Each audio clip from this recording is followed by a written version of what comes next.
क्या आपने limited SIP का नाम सुना है? जी हाँ, लिमिटेड पीरियड एसआईपी। आपने रेगुलर एसआईपी तो सुना होगा, पर लिमिटेड पीरियड एसआईपी में ज़मीन आसमान का फ़र्क है।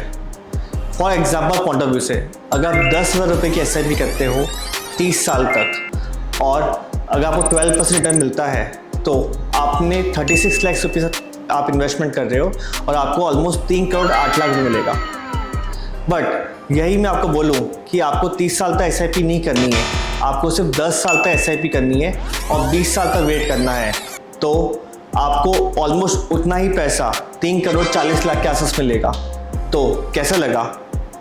रेगुलर एसआईपी में आप 30 साल तक इन्वेस्टमेंट कर रहे हो, वेरएज लिमिटेड पीरियड एसआईपी में अगर आप सिर्फ 10 साल भी अगर इन्वेस्टमेंट करते हो 15,750 रुपये, तो 10 साल के अंदर आप टोटल 18,90,000 रुपये इन्वेस्टमेंट कर रहे हो। बट आपको जो फ्यूचर में 30 साल के बाद रिटर्न मिलने वाला है वो ऑलमोस्ट 3 करोड़ 40 लाख के आसपास मिलेगा।